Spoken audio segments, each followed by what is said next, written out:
Manusia silver pelaku mutilasi di Bekasi ditangkap saat sedang bermain game online. Sejumlah artis mendulang kesuksesan di pemilihan kepala daerah 2020.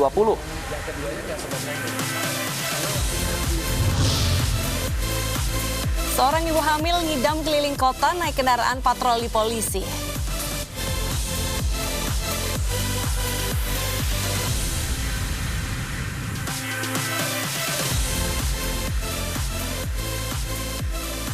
Selamat siang pemirsa, saya Wilson Purba dan rekan saya Bernadetta Ginting kembali hadir memperbarui informasi Anda dalam iNews siang hari ini. Selain 3 informasi utama tadi, redaksi kami telah menyiapkan beragam informasi menarik lainnya. Informasi pertama akan disampaikan oleh rekan saya Deta. Ya Deta, apa saja informasi hari ini? Ya Wilson, hari ini kita akan kembali memperbarui informasi terkait dengan hasil hitung cepat pemilihan kepala daerah 2020. Dan tentunya kita juga memiliki informasi terkait dengan pandemi COVID-19 yang mana masih banyak pasien positif yang sudah sembuh mendapatkan stigma buruk di masyarakat. Dan pemirsa, inilah iNews yang selengkapnya.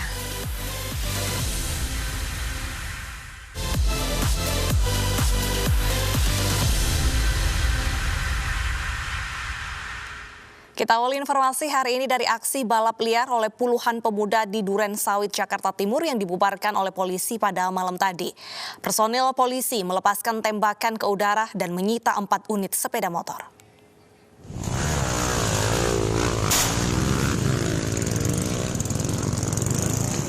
Anggota kepolisian sektor Duren Sawit melepas tembakan ke udara saat membubarkan aksi balapan liar di kawasan Duren Sawit, Jakarta Timur.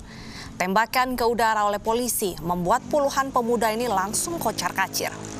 Dalam pembubaran balap liar ini petugas mengamankan 4 unit sepeda motor yang ditinggal pemiliknya. Razia balap liar ini dilakukan karena melanggar protokol kesehatan di masa PSBB transisi. 4 unit sepeda motor kemudian dibawa ke Polsek Duren Sawit, Jakarta Timur.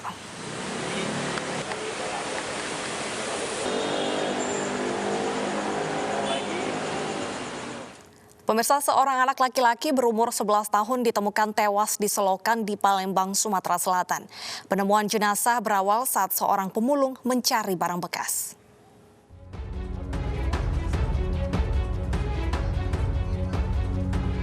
Jenazah anak laki-laki ditemukan mengapung di dasar selokan Rawa Lematang 16 Ulu, Palembang, Sumatera Selatan. Korban yang masih duduk di bangku sekolah dasar ini ditemukan seorang pencari barang bekas yang mengira jenazah itu adalah boneka. Saat mengetahui bahwa yang dilihatnya adalah jasad, ia panik, kemudian memanggil warga. Siapa yang ngasih tahu, Kak? Ada memang tukang boran. Dikiranya boneka kan? Kapan diangkat tuh?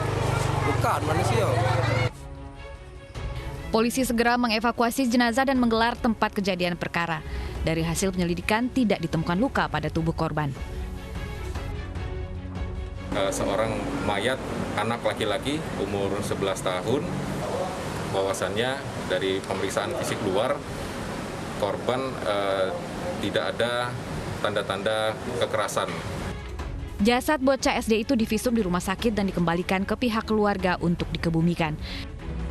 Dari Palembang, Sumatera Selatan, Guntur, iNews melaporkan.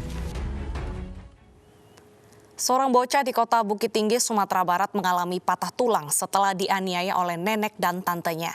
Korban dianiaya hanya karena mirip dengan wajah ibunya. Biasa dulu, Bang. Biasa dulu. Siswa kelas 1 SD mengalami luka di sekujur tubuhnya akibat dianiaya nenek dan tantenya. Bocah 7 tahun itu dianiaya hanya karena mirip ibunya yang dibenci pelaku. Korban mengalami luka akibat benda tajam dan benda tumpul serta mengalami patah tulang. Korban sebelumnya tinggal bersama orang tuanya di Keramat Jati, Jakarta Timur.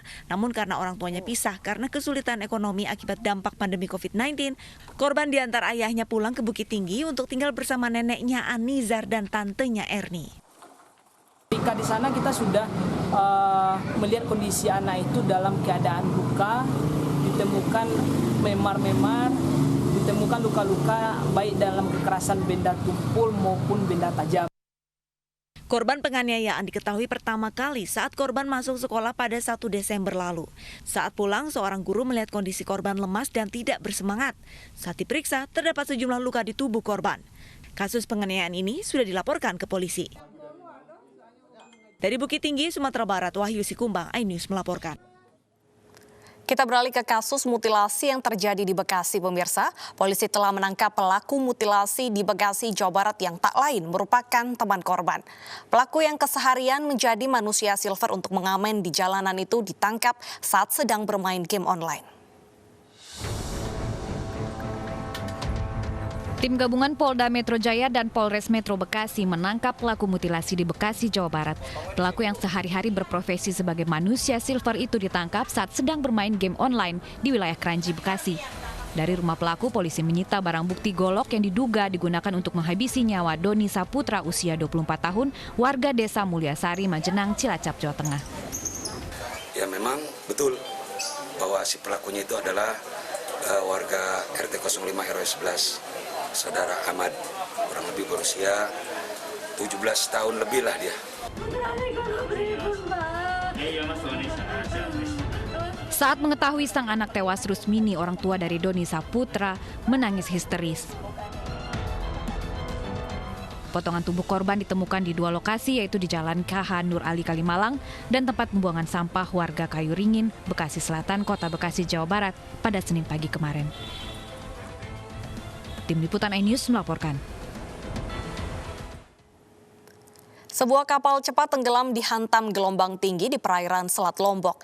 6 penumpang termasuk kru kapal selamat dari kecelakaan dan dievakuasi kapal lain yang sedang melintas.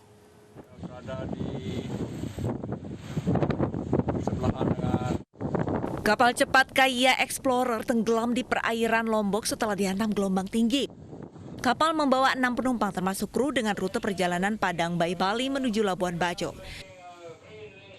Sebelum tenggelam, kapten berupaya mengarahkan kapal ke Gili Trawangan, namun hantaman ombak terlalu kuat hingga menyebabkan kapal miring dan tenggelam. Seluruh penumpang kapal selamat setelah dibantu kapal lain yang melintas, kemudian dievakuasi petugas ke kapal penyelamat.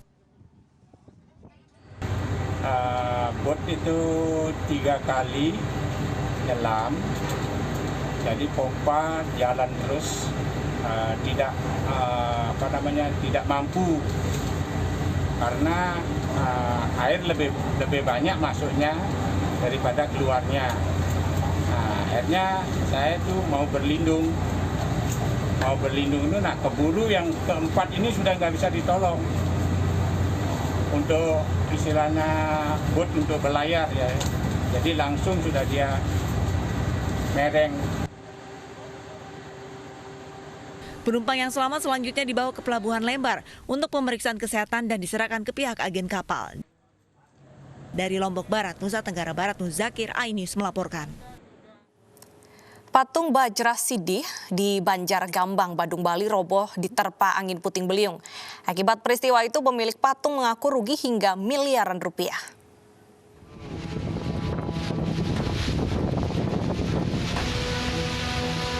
Patung Bajra Sidih setinggi 45 meter di kawasan Banjargambang, Badung, Bali roboh diterpa angin puting beliung.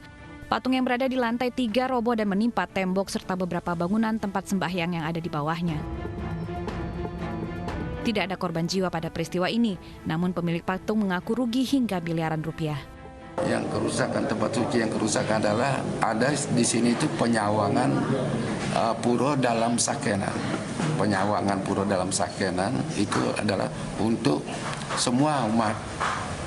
Ya, itu yang kena hancur itu. Nama ajalnya sudah hancur sekali itu. Nah itulah kronologi, dan beberapa rumah di bagian timur kena sebagian. Ya. Patung Bajra Sidih dibangun pada tahun 2016 lalu dan sebelum roboh, patung ini dikenal sebagai salah satu ikon Desa Munggu. Dari Badung, Bali, Bagus Alit, iNews melaporkan.